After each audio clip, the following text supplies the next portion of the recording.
research interests are in public finance, with a special focus on social mobility and education. He has too many honors to list here, but he's a MacArthur Fellow and a Clark Medal that is in economics. So, and today we are going to talk about the Leno.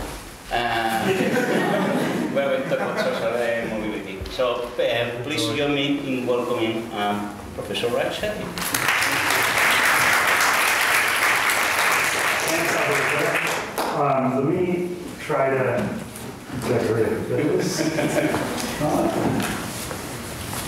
is okay. All right. So it's a pleasure to be here. Thanks so much for having me. So I'm going to talk about a project that we've been working on in our research group on neighborhoods and social mobility.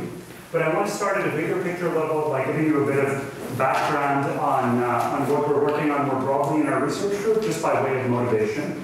So I'll start with this slide here, which we view as kind of the context for what we're focusing on trying to increase upward mobility and in some sense restore the American dream in the United States. So as many of you know, traditionally the way people have thought about the American dream in America, which is a multifaceted, complicated concept, is the simple idea that through hard work, any kid in America should have the chance of moving up in the income distribution or having a higher standard of living than their parents. And so in a paper we wrote last year, we constructed this series, which is just a very simple statistic, what fraction of kids go on to earn more than their parents did, based on the year in which they were born. And it's a very simple thing to compute if you have longitudinal data going back historically.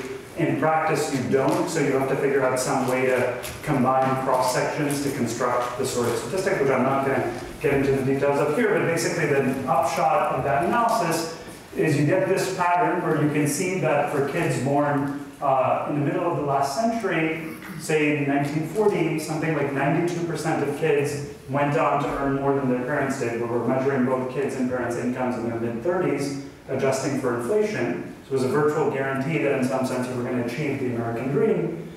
But if you then look at kids who were born in the 1980s, who are turning 30 today, those chances of moving up relative to your parents have declined dramatically, such that now it's essentially a coin flip, a 50-50 chance as to whether you're going to do better than your parents. So this trend, which I think is very stark, in my view, underlies a lot of the frustration that Americans around the country are expressing, and motivates a research agenda that we've been focused on how can you, in some sense, at a broad level, think about reversing this trend, what's driving it, how can you help children climb the income ladder, which is fundamental to American identity. And so the specific angle that I'm going to talk about, I think there are lots of different things that factor into this, from thinking about labor market conditions to the education system to various other trends.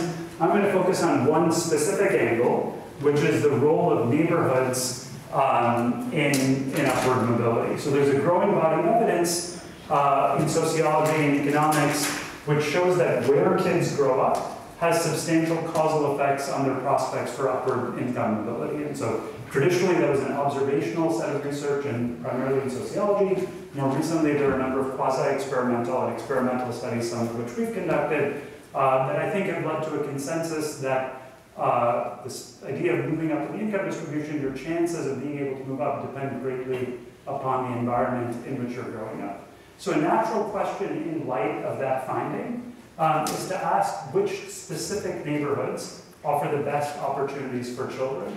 So previous work on this topic either focuses on a very small set of neighborhoods. So there's a famous experiment that's been very widely studied called the Moving to Opportunity experiment, which was conducted in 5 specific cities in the US and looked at a small number of people. Or work that has looked at very broad geographies, looking at differences across counties or metro areas. So what we're going to do here in this study is construct publicly available estimates of children's earnings in adulthood and various other long-term outcomes by census tract. So as many of you will know, census tracts provide a very granular definition of neighborhoods. There are about 70,000 census tracts in the United States, each of which has about 4,200 people. So Cambridge, for instance, is divided into 32 different census tracts. And so I'm going to show you this data at the tract level. The key thing that this is going to allow us to do relative to prior work on inequality and poverty, where you're used to seeing local area data, or even without data, you can kind of tell intuitively what are the affluent parts of Boston and what are the less affluent parts of Boston. The key thing here is because of the longitudinal structure of the data we're working with, we're going to be able to trace the roots of outcomes like poverty or incarceration back to the places where people grew up. So we're going to classify you into neighborhoods where you grow up, and then look at your outcomes in adulthood, irrespective of where you are living in adulthood, making use of modern longitudinal data sets. Okay?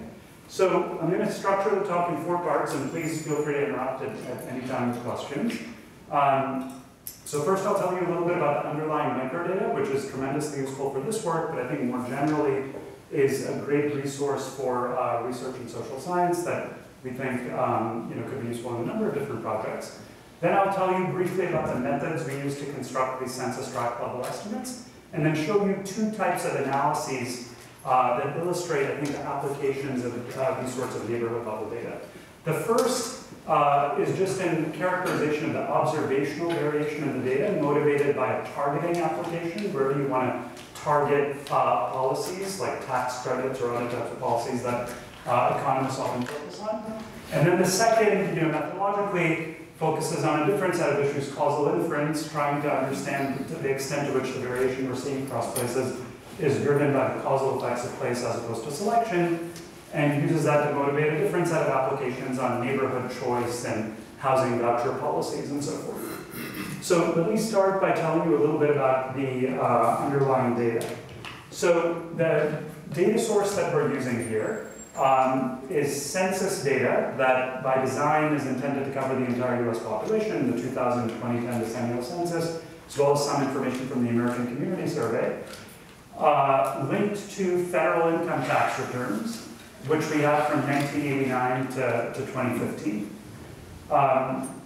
So the key feature of these data, which is incredibly useful, is unlike prior work, there are many studies using census data, those are cross-sectional data sets where you're not able to track people over time, right? And so if you want to study social mobility, or in particular mobility across generations, of course, you need to be able to look at people or look at families over time. And what the tax data allow you to do is essentially connect the census data sets to each other, and moreover, year by year, track people in terms of where they're living or what their incomes are. Okay, so you essentially, by linking these data sets, have a panel covering the entire US population for about 25 years. So we're going to then, because we're focused on intergenerational mobility, we're going to link kids to parents based on dependent claiming information on tax returns. So every time you, in the US, it pays to write down your kid's social security number to claim them as a dependent on your tax return, because you get tax credits for doing so. And so as a result of that linkage, where you have people's, the kids' social security numbers, we're able to link 99% of the kids in the US back to the parents who claimed them while they were growing up. So our target sample, in what I'm going to show you here, is all kids in the 1978 to 83 birth cohorts who were born in the US or authorized immigrants who came to the US in childhood. Those are the set of people we're aiming to analyze. Why the 78 to 83 birth cohorts? Because in order to look at earnings, you need people to be old enough so that the graduate students here will relate to this. We don't want to be measuring your earnings at age 25. Hopefully you'll be earning more later down the road. And so that's the goal. In practice, we have an analysis sample of 20.5 million children who, based on comparisons to counts from vital statistics and other data sets, it's about a 96% coverage rate of the target sample. So you don't get every single person you're aiming to capture, but it's pretty good. You get 96% coverage. Okay, so that's the raw underlying data. So let me just tell you a little bit about the key variables we use in our analysis. So I'm going to talk a lot about parental income and kids' incomes.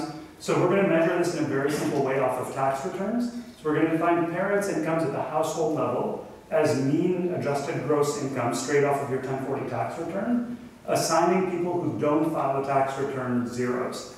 And that's a pretty good guess, because if you don't file a tax return, generally you have extremely low income, even if it's not zero. We know from linking to survey data sets, the median income of people who don't file is something like $5,000. Similarly, we measured kids' incomes at a pre-tax level. In 2014-15, which for the birth cohorts we're looking at is between the ages of 31 and 37. And then importantly, in order to mitigate what we call in the economics literature life cycle bias, related to what I was saying earlier, that there's still, even in your mid-30s, a very steep earnings trajectory in terms of levels. But when you look at the data, you see that your rank in the income distribution relative to others in your birth cohort roughly stabilizes by the time you're in your mid-30s. Okay, and so because of that, we are going to rank kids relative to others in their own birth cohort. So take the 3.5 million kids who were born in 1980, rank them from 1 to 3.5 million based on their incomes in their mid-30s, and convert that to percentile units. And do the same thing for parents, ranking parents relative to other parents, recognizing that they're generally going to be older when we measure their incomes than when we measure kids' incomes. Okay, so I'm going to show you a bunch of stuff with rank-based statistics, and that's how we're constructing that. Okay, so any questions on the data itself? All right, so now let me tell you about how we use these data to construct these census tract-level estimates that we're going to work with. So our goal is very simple in some sense. It's just to estimate a bunch of conditional means. So we want to estimate children's expected outcomes given their parents' income percentile P, their race R, gender G, conditional on growing up from birth in a given census tract C. Now the challenge, like the simplest way to think about doing this is just non-parametrically construct those means in every single cell. Now we have a lot of data, but if you just do the multiplication, 70,000 census tracts times all the racial groups, parental income groups, and so forth, you're trying to estimate a huge number of parameters as well. And so if you literally just tried to construct the means non-parametrically, you'd find that you have very small cells and you'd have very noisy estimates. So in practice, what we're going to do is a very simple parametric estimator to reduce the dimensionality of the problem. So in each tract C, we're going to treat each tract separately, so we're actually not going to smooth across tracts. And you can think about a bunch of different ways to do this that would exploit spatial autocorrelation and things like that. But we're going to do something quite simple. Take each tract C separately, each race and gender G also separately, but then collapse dimensionality on the parental income dimension by regressing kids' outcomes on a smooth function of your parents' income rank. So here, if I denoted by Y, IC, PRG, the kid's outcome, so that might be the kid's income rank, whether the kid is incarcerated or not, or whether you have a teenage birth or not. I'm going to regress that on your parents' income rank, but I'm not going to run a linear regression. I'm going to transform the parents' income rank with this function f sub rg, which I'm going to estimate non-parametrically in the national data by race and gender. So to make this clear, let me show you an example. So let's first start by looking at the relationship non-parametrically between kids' expected income ranks in adulthood and their parents' income ranks. So what we're doing here is just plotting that conditional expectation function by just showing the mean rank of kids conditional on their parents' income rank with 100 dots here, one for each percentile of the parental income distribution. So you can see here that, as you would expect intuitively, if you're born to richer parents, you tend to end up being richer yourself. So that reflects the fact that there's quite a bit of intergenerational persistence of income in the US. This function, as you can see, is pretty well approximated by a line, right? So if the relationship looked like this, I could kind of ignore that F transformation, just run a linear regression, and you'd basically you'd get it right, roughly the first order. The problem is not every outcome looks like that. So here's another example. So this is incarceration rates for black men versus parent income rank. So this relationship, you can see, if you try to fit a line to this, you'd be off, especially in the tail. So let me just point out, by the way, the interesting, and striking statistic just that you see from this graph. So if you look at the magnitudes here, this is showing you the fraction of black men who are incarcerated on a single date, the date of the 2010 census.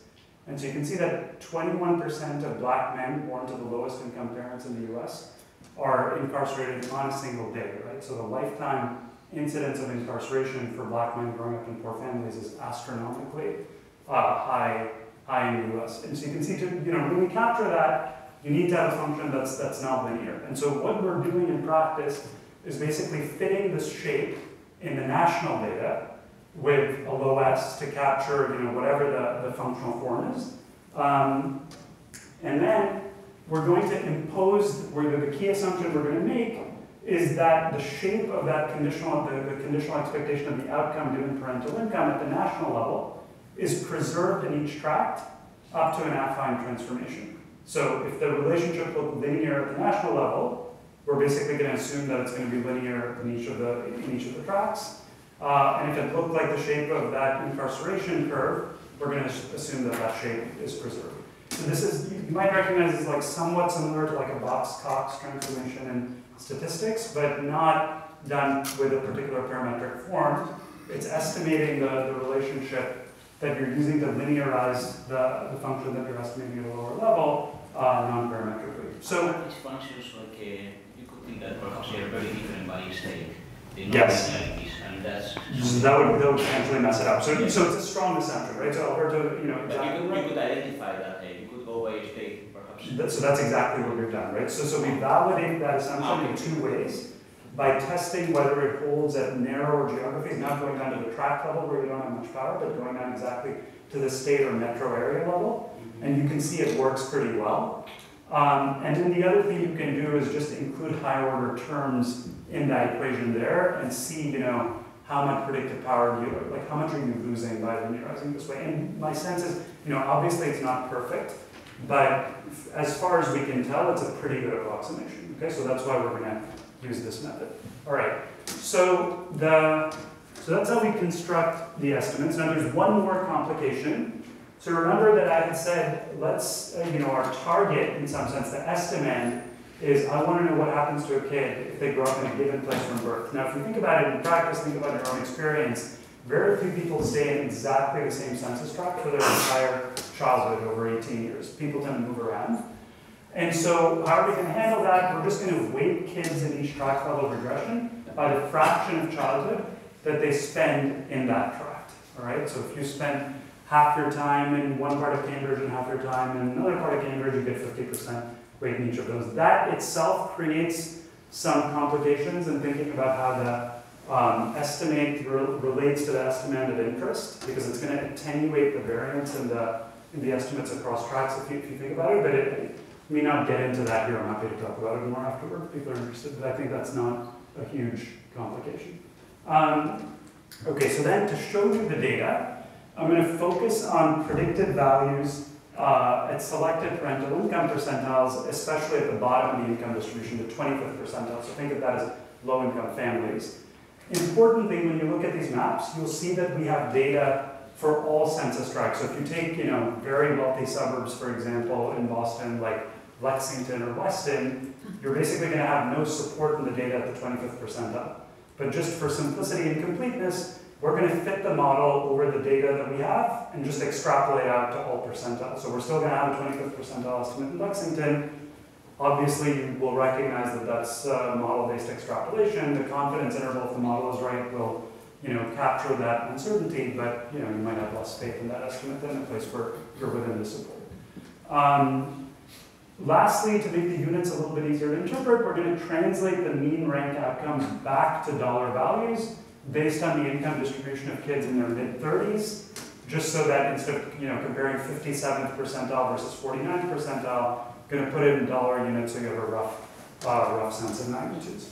Okay, so with that, let me now talk about the first application and show you some of these data. So here I'm going to focus on just characterizing the variation descriptively in the data without worrying about the underlying sources of that variation. So you might ask, why do I care about how outcomes differ across different neighborhoods in Boston? So one, I think, useful frame to keep in mind is recognizing that many policies that we currently have in the US target areas based on characteristics such as poverty rates or other neighborhood level variables. So for instance, if you think about tax policies in the recent tax legislation, there were these opportunity zones that were created that gave basically tax incentives to invest in certain neighborhoods that people thought of as being disadvantaged, not providing good opportunities to climb up.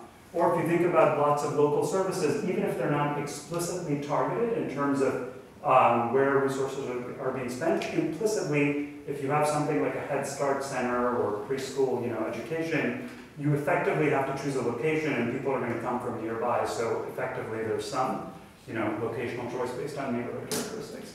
So for these types of what we call in the public finance economics literature tagging applications, the observed outcomes are of direct interest because arguably what you're trying to do is just form a predictor for kids' future incomes, and you're trying to use location as essentially a predictor of where people are disadvantaged. And so from that, admittedly narrow perspective, understanding whether the variation we're seeing across these places, whether it's driven by the causal effects of place or just selection in terms of who's living where, doesn't necessarily matter. It becomes a pure prediction problem as opposed to one where we care about causality. And so motivated by those types of applications, I'm going to start with just a simple descriptive characterization of how kids' outcomes vary across areas and across census tracts. So I'll start with this map here, which first shows you the variation in the data at a broader national level before zooming in to the very local census tract level variation. So in this national map, what we're showing is the average household income in adulthood for kids who grew up in families at the 25th percentile of the income distribution. So that's a family with parental income of about $25,000 a year. We're classifying kids into 741 different metro and rural areas called commuting zones. These are analogous to metro areas that provide a complete partition of the country. And in each of those areas, we're computing that statistic along the lines of the way I described it to you. The map is colored so that blue colors represent areas where kids go on to achieve higher levels of income, so there are higher levels of upward mobility, and red represents areas with lower levels of upward mobility. So first, just looking at the scale on the right side of the figure, you can see that there's a tremendous amount of variation in kids' chances of rising up across the United States, where in the dark blue colors, like in the center of the country, on average, kids who start out in families earning $25,000 a year, their mean incomes are above something like $45,000 a year.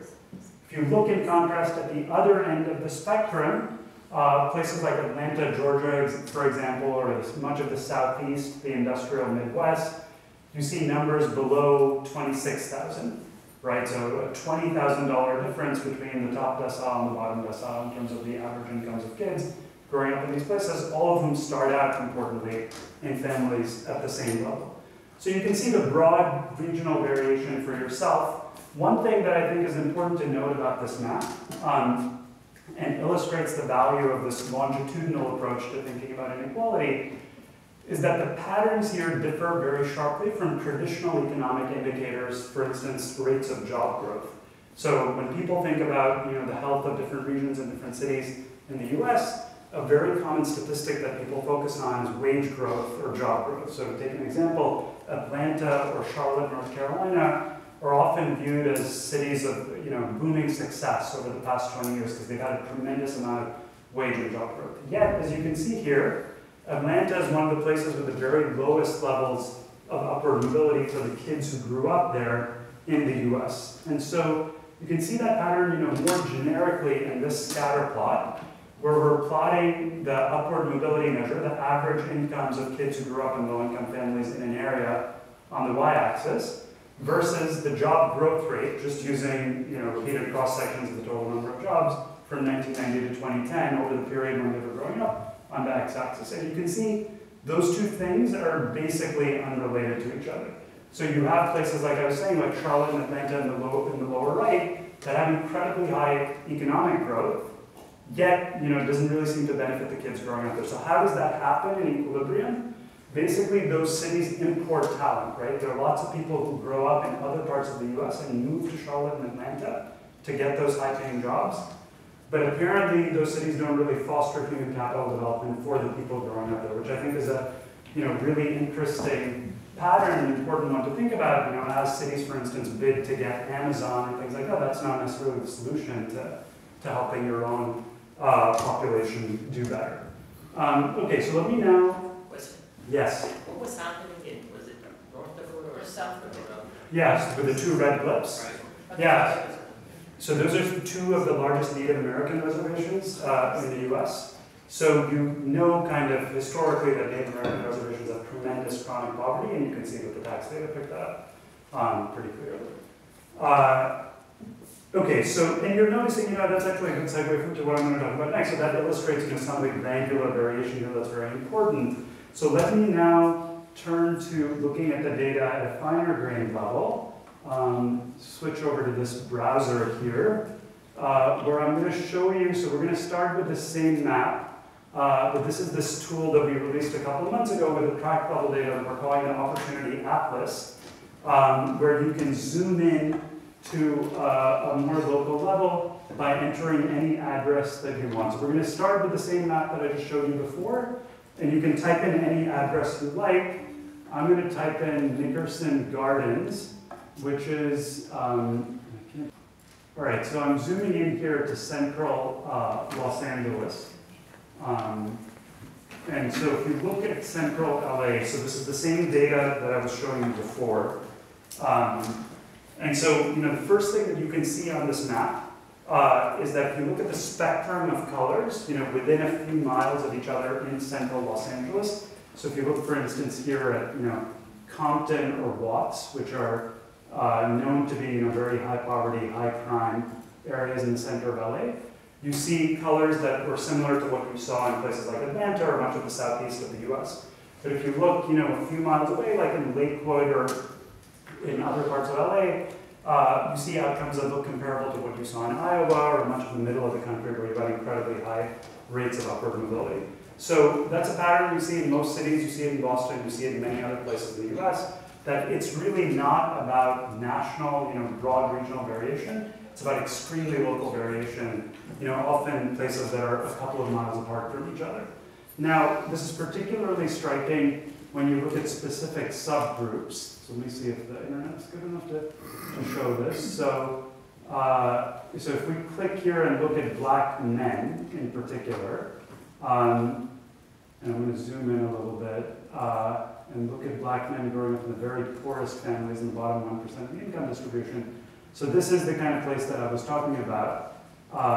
So if you look at some of these areas, you see that average incomes in these places are incredibly low. Often, like if you take this example, average incomes in adulthood are $5,000 for kids growing up in those areas. And so how does that happen? You have incredibly high incarceration rates in some of these places. So if you look now and click at incarceration rates instead of income, so if you take this tract here, for example, which is the tract that I was looking for, the Nickerson Gardens Public Housing Project, you see that 44% of the black men who grew up in that census tract are incarcerated on April 1st, 2010, right? So if you think about lifetime probability of being incarcerated, something like 60–70% of them probably end up incarcerated at some point, which is how you end up with those incredibly poor outcomes. So if you were living in LA, at some level you might react to that by saying, I knew that Watts and this particular housing project was a very tough area. Maybe I didn't realize the magnitude of the rate of incarceration was so high, but I had some sense that this was not a good neighborhood. What I think is less obvious, may have been less obvious, and is the value of these data, is if you now look at some of these other places, for instance in Compton, 2 miles south of Watts, which people in LA would not think of as like a fabulous neighborhood.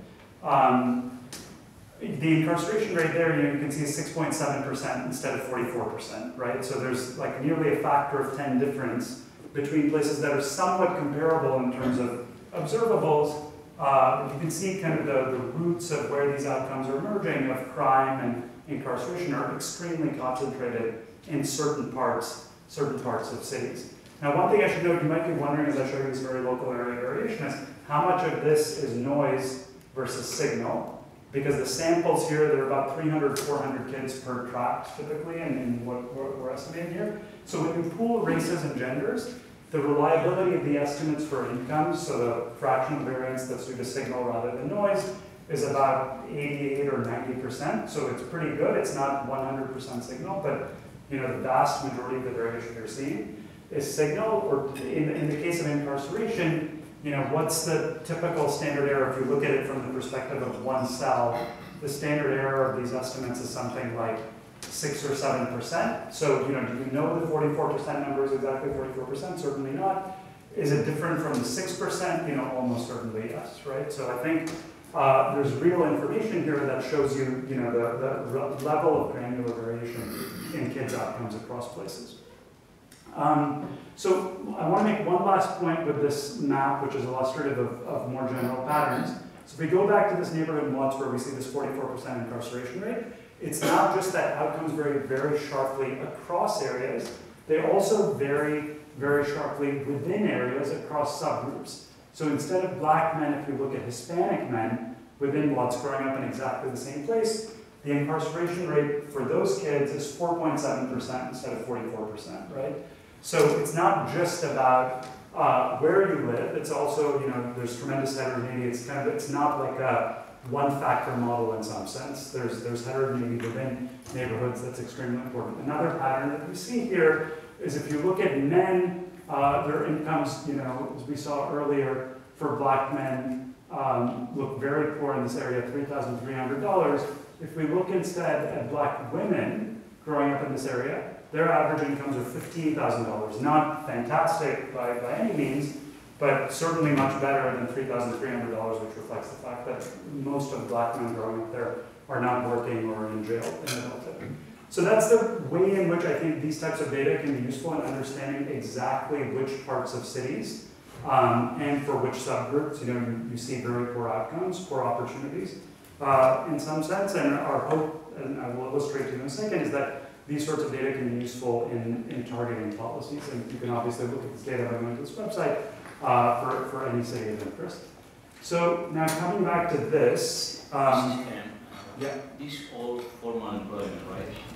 This is all formal employment, yes. And in very poor areas, you may have part of the income that comes from... Yeah. So, I guess my view on that is twofold. So first, in terms of what we're measuring, it's what you see in tax returns. We know from linking to survey data that the amount of think of it as informal income that's legitimate that people are willing to report to a survey is not very large among the people who have extremely low income reported on tax returns. What I think may be more important in the context of what you're saying is illicit income, like let's say from dealing drugs or whatever. I guess my view on that is, if your path to upward mobility is dealing drugs, like I'm happy to not count that. And, It's not mine. I'm sure it's not yours, but more generally. So I think it's at some level a definitional thing. But absolutely, it's not included. Okay, so what I want to do next is just show you a little bit on what these outcomes are correlated with. So you might be, so I've shown you this variation, there's this very granular variation across census tracts. So now you might ask, what's driving this variation? I showed you earlier that it doesn't really seem to be about job growth, and if you do that at a more local level, look at measures of job growth, look at measures of the number of jobs within a given area. So there are these theories of spatial mismatch, for example, in urban economics, saying that proximity to jobs might really matter. None of that stuff is really predictive of the differences in outcomes across areas. So what we're doing here is correlating the census tract-level estimates that I was just showing you of upward mobility with various covariates that vary at the tract level. And so you can see we're showing the magnitude of the correlation on the x-axis here. See, the correlations are pretty small in that first set of job growth-related variables. If you then turn to measures that are more related to the characteristics of the population living in an area, so the employment rate of people living in an area, the share above the poverty line, the share of college graduates, the share of single-parent households, all of those things are much more correlated with these differences. So in other words, it doesn't seem to be so much about, at least in a predictive or correlational sense, it's not so much about your proximity to jobs, it's more about proximity to people, adults, who are doing relatively well, which would be consistent, it's certainly not direct proof of that, be consistent with a model where if you see a bunch of people pursuing a certain pathway, you yourself are more likely to go down that path, or it's consistent with a model where the resources in a neighborhood are related to the quality of schools, etc., related to the types of people who live in that neighborhood. Now, one thing to note, which is interesting about these correlations, is if you look at this from a spatial perspective, and you ask there, I was just correlating your outcomes with the characteristics of your own census tract. So now imagine I do the following exercise. I regress outcomes in a given tract on poverty rates in your own tract, 0 here, and then the tract that's the next nearest, 1, the tract that's 2 nearest, 2, etc.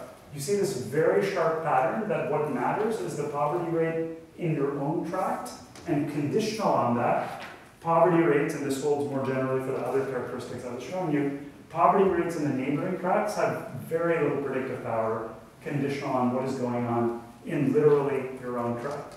Now you can go down to an even finer level to understand the nature of this spatial decay.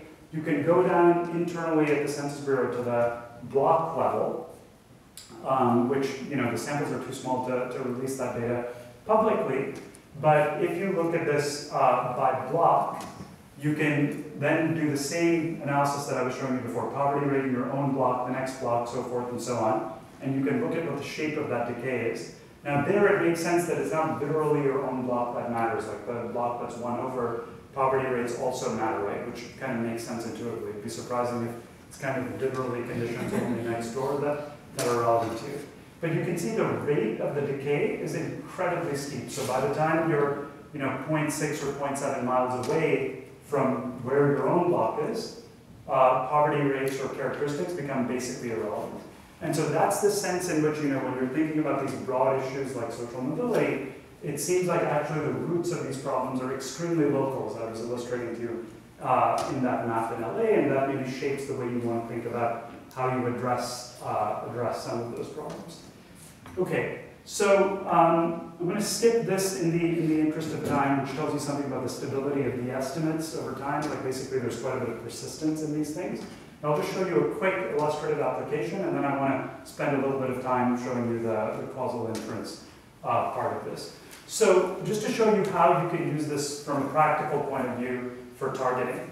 This map here shows you what are currently designated under tax law as opportunity zones in LA, so places that are kind of viewed as areas that are unfavorable and deserve further investment. And you can see it does not line up super well with what are actually the places where kids have the lowest chances of climbing the income ladder.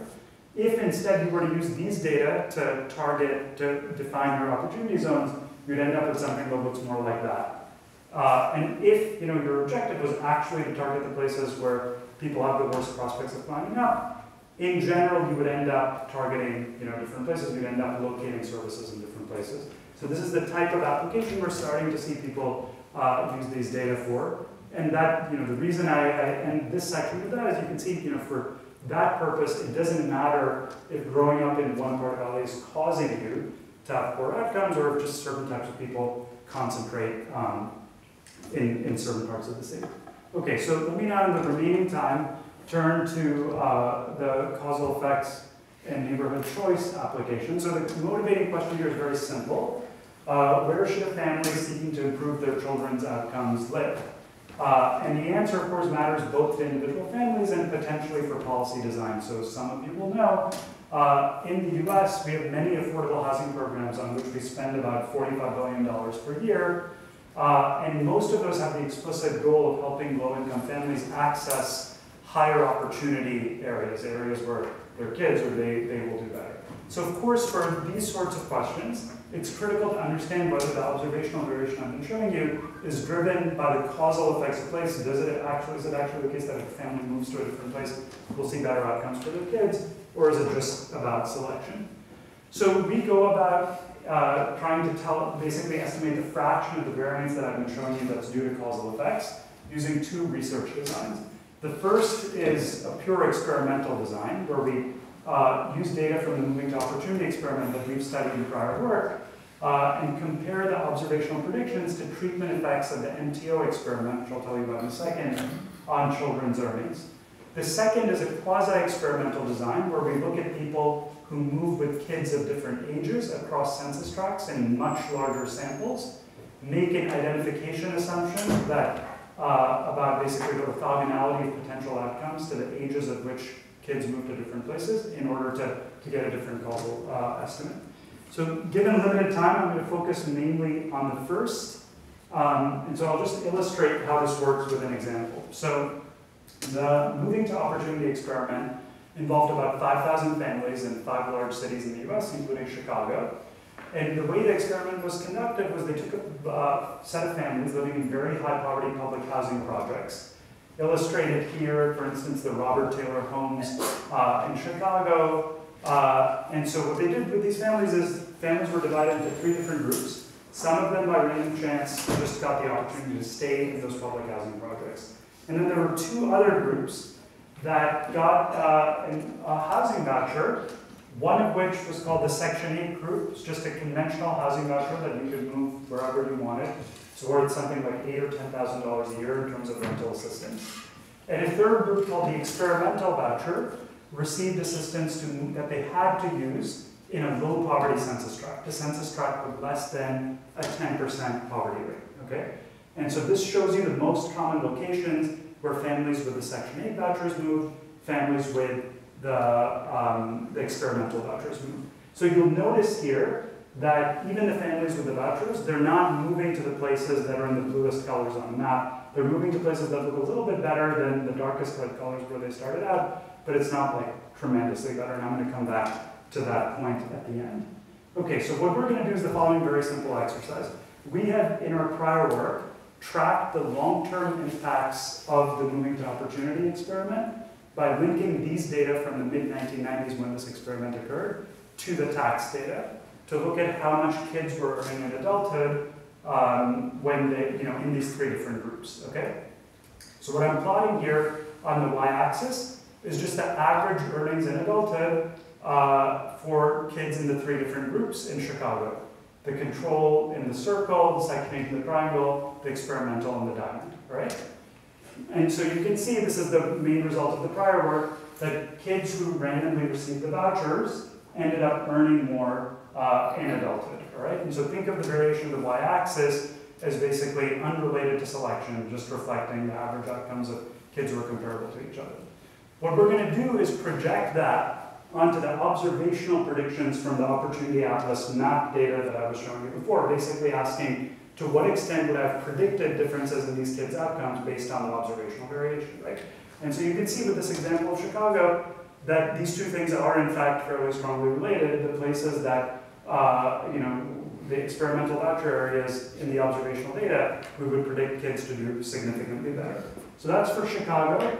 We can do it more generally with the 5 other sites. There's a fair bit of noise in the MTO estimates because they're based on a sample of 5,000 kids total. There's essentially no noise on the x-axis. If you just take it straight and run a linear regression relating those 2, you get a correlation of 0.6 and a slope of 0.71. One way to interpret that slope of 0.71 is if you move to a place where in the observational data, kids are earning $1,000 more in adulthood conditional on parent income, you will earn about $700 more on average. If you assume that the selection and causal components in an additive decomposition of this variation, if you assume those 2 components are orthogonal to each other, you can interpret that 0.71 as saying 71% of the variance in the maps that I've been showing you is due to causal effects of place as opposed to selection. So basically to say, it seems like a big chunk of this actually reflects the causal effects of place, not just the types of people living in different places. So I'm just going to take a minute on this. So the MTO experimental data shows that the observational estimates predict the causal effects in a relatively small sample. So what we then do is extend that approach using a quasi-experimental design, following some of our earlier work, and skipping the details here. Basically what we're going to do is look at families that move to different areas with kids of different ages in the observational data, where there you have a sample of something like 5 million movers rather than 5,000 people in the MTO data. So it's like a classic bias-variance trade-off where you're going to have much more precise estimates here. You don't have a pure experimental design. And so just to give you a quick sense of how that works, so what we're doing here first is looking at the outcomes in adulthood of kids who moved at age 5 from one neighborhood to another, plotting that against the predicted difference in their outcomes based on people who grew up permanently in area B versus area A. So this is basically telling you that if you move at age 5 to a place where we expect you to, where the kids who grew up there from birth earned 1 percentile point more, you yourself earn 0.8 percentiles more. So that is consistent with the idea that there's a causal effect, but it's not that compelling evidence by itself because the people who move to the bluer colored parts of the map presumably are different from the people who move to a redder colored part of the map, right? So what we then do, this is showing you the data, the slope is 0.81 for the kids who move when they're exactly 5. We do is the following. Repeat that not just for the kids who moved at age 5, but kids who moved at age 6, 7, 8, etc., and plot those slopes, okay? And you get this pattern here, which shows you, there's this very clear decline until something like age 23 or so, and then after that point, this relationship stabilizes. Okay, so you can see after age 23, the coefficient still remains positive. That reflects the fact that there has to be a selection effect here because we're measuring income in this case at age 24.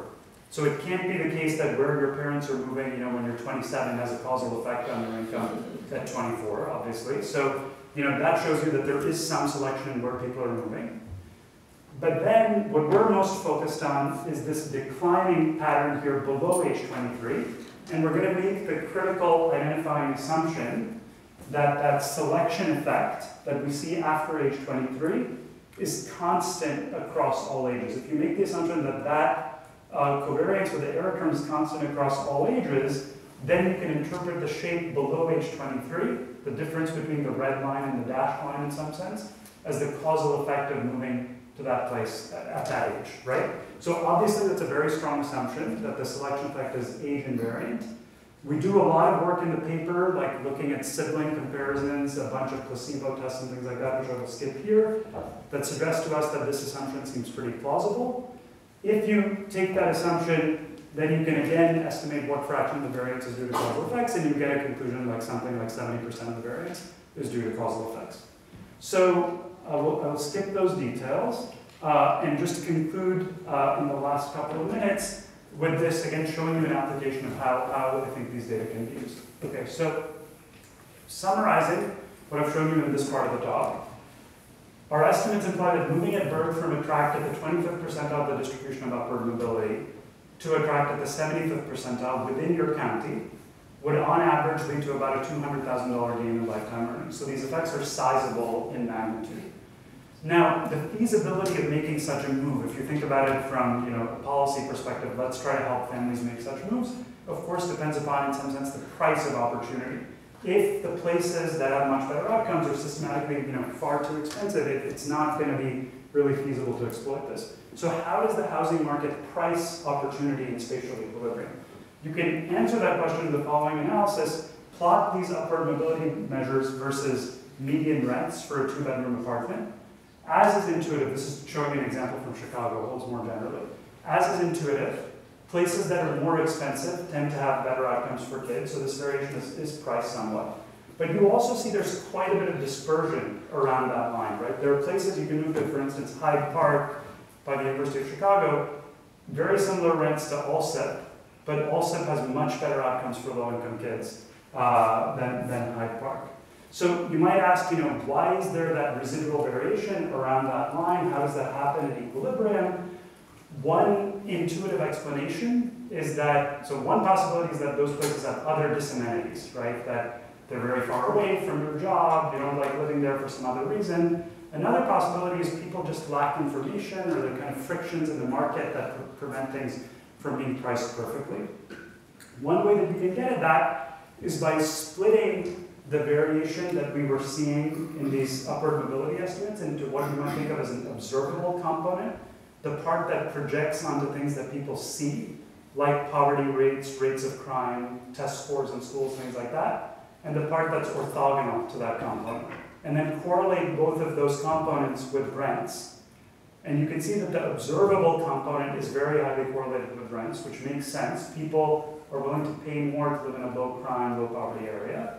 But then there's a big unobservable component, which is something like 60% of the variance, that is pretty uncorrelated with rent, which might explain why you see that dispersion. And so to end on that, what that suggests is that there's potential scope to improve outcomes by helping low-income families with young kids move to higher opportunity areas. And I'm just going to illustrate how you could do that by showing you how you can identify these opportunity bargains, so to speak, in the moving to opportunity data. So if you look back at the moving to opportunity, at the Chicago example I was giving you, these places in purple here they actually have lower rents than the places to which the families actually moved, but as you can see, they have much better outcomes for kids.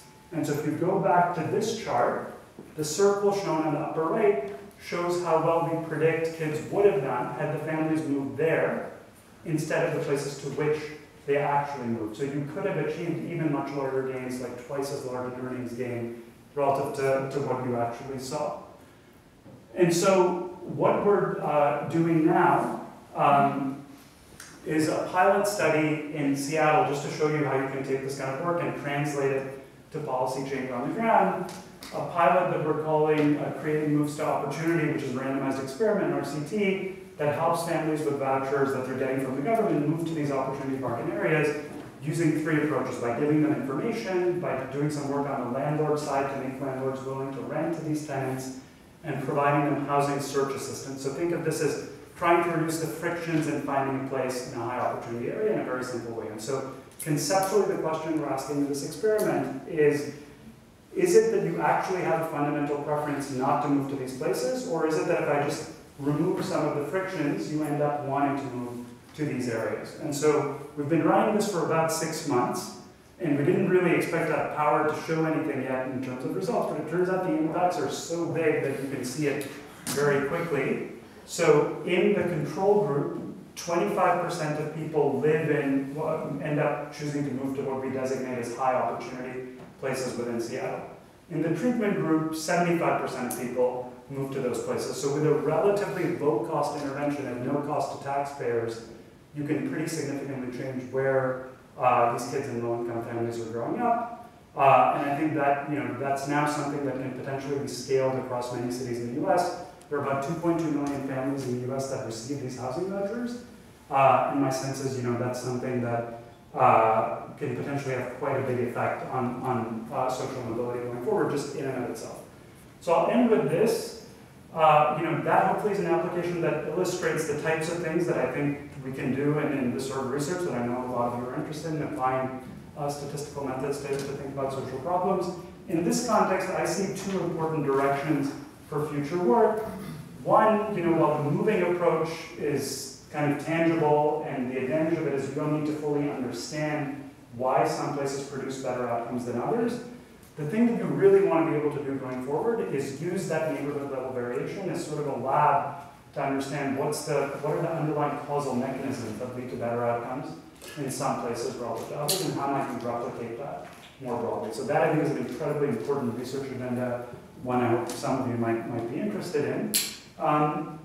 And then second, what we're trying to do in our group at Harvard is go beyond doing this sort of research, and also go forward, like I was showing you with that Creating Moves to Opportunity work, to support policy interventions to improve economic opportunity at a local level. And so we have this group we're calling Opportunity Insights, which includes a bunch of people we've hired from mayor's offices and local government to translate some of that work to support the many interested people in tackling these important issues of social mobility. So I'll stop there. Happy to take questions.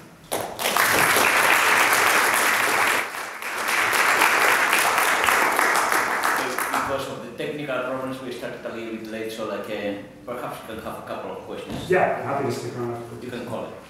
Please. Who's filling in the places that are vacated by the higher opportunity people leaving? Yeah, it's a great question. So at the end of the day, so I think there are two answers to that. So one is, we found in our prior work that where people live and really matters for kids, but not so much for adults. So imagine what happens in equilibrium, that a family with young kids moves out of these places as a result of what they're doing, and somebody without kids moves in.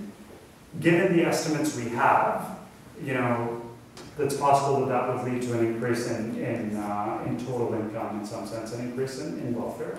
But then more generally, you're absolutely right to ask that question that if they're just substituted in by another family with young kids, it's just musical chairs and you haven't achieved anything on net. So, you know, the broader scheme of things, I think you have to think about housing supply and where housing is being built. And, you know, my sense is if you create enough pressure on the demand side for people not to want to live in certain places, it's possible that supply ends up changing. So for instance, you know, some of the examples I was giving you in Chicago, a number of those public housing projects that are super concentrated poverty and really adverse outcomes are now being demolished. And so, you know, then that's a change in supply, which will end up having equal. A very important question, I think, yeah. So that relates to my question, which is, obviously the academic relevance of this is huge and really important for anybody in neighborhood effects, especially. But I'm curious about the policy application. When you talk about opportunity bargains, these are neighborhoods that were opportunity bargains 20 years ago. And of course, you've skipped the slide that spoke about the state of civility over time, so I apologize for that. But I'm just curious, you know, when you talk about sort of the MTO experiment in which most mothers were moving for safety reasons, and sort of the 1990s as Hope, Sex, and Urban Renewal, like how relevant are these really for 2018? Yeah, it's a great. So that's the number one question we get when we go to talk to people in Seattle or HUG, et cetera. So, you know, what's the fundamental issue you're getting at? Of course, these estimates at some level have to be backward looking, right? Because if you're looking at upward mobility, the kids actually have to be old enough such that you can measure their outcomes. The way that I answer that question is in two steps. So first of all, I think the way to think about this is it's a prediction problem, right? What you want to look at is upward mobility for kids growing up today, which obviously is unobservable until they actually grow up. So the question is not so much, you know, is this the right estimate or is something else that they're currently using like poverty rates the right estimate? I view it as a prediction problem. What's the best predictor of upward mobility for kids today? So what's a way to answer that? Use the historical data and basically ask what's the best possible forecast. Is it the historical measures of upward mobility, or is it contemporaneous measures of neighborhood conditions like poverty rates or single parent shares or whatever else? And so one element of the answer to that is shown by this chart here, which is basically showing you the serial correlation of the estimates. And so you can see at like a decadal level, there's something like a 10% decay in the predictive power of the upward mobility measures as we estimate them cohort by cohort. And as a result of that, if I just directly try to answer that question, I run a regression of upward mobility in cohort T on poverty rates in cohort T and upward mobility in cohort T minus 10 by a factor of like 7 or 8.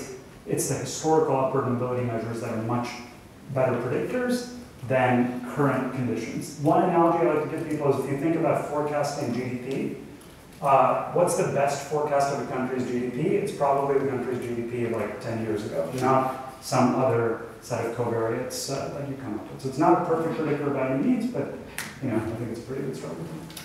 Yeah.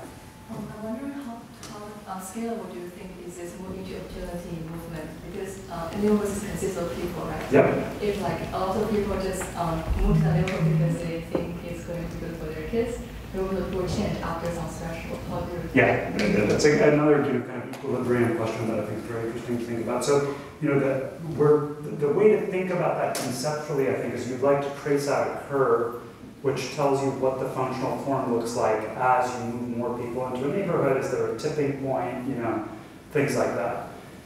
I don't have the answer to that yet. That's something that I think could potentially be analyzed in these data.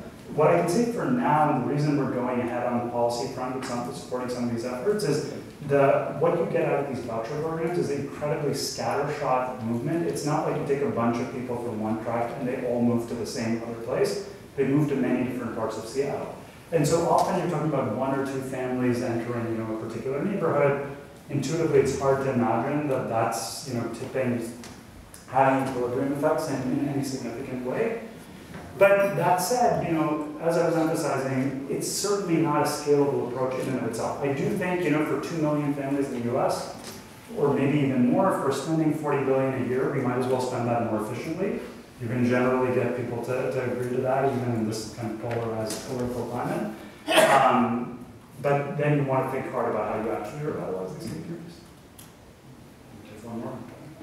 So 50% of children, Americans right now are actually foreign born. Yeah. So that's the highest number since early 1900s. So Yep. I wonder if you have any data to compare how they perform compared to American children. Yeah, and so you can look at that in these data. So in what I showed you here, we're basically looking at kids who grew up in the US. We're actually including immigrants. So like, for instance, I'm in the data. I came to the US when I was 9, but claimed as a dependent in the United States, born in those birth cohorts. I'm in here along with everybody else. So that is included. You can ask then how do people who are first generation immigrants or second generation immigrants, how they compare to natives in terms of outcomes. In general, a pattern that you see, which is well known from prior work, is that immigrants tend to have higher rates of upward mobility. The way I think about that intuitively is you're mismeasuring your parents' latent ability in some sense, right? So it's the classic thing of like the engineer comes to the US and is working in a service occupation, and actually the kids end up doing much better relative to the parents' measured income. But there's some really important heterogeneity, which we haven't shown here, but I think is worth exploring further. So one interesting pattern you see with immigrants is, in general, America looks like a land of opportunity. The earlier you come to America, the better you do in adulthood. There's only one group for which that is not true. The earlier you come to America, the worse it is for you, and that's black men. The earlier you come to America, the more likely you are to be incarcerated, the lower your earnings are, and so forth. And so there's something about the US and race, in particular for black men, along the lines of what I was showing you, that is extremely detrimental at the environment. So this is a fascinating discussion, but we are out of time. But there is a reception, a 6th floor of the great building, Space of Leeds, and we will continue the conversation there. But please, let's give another hand to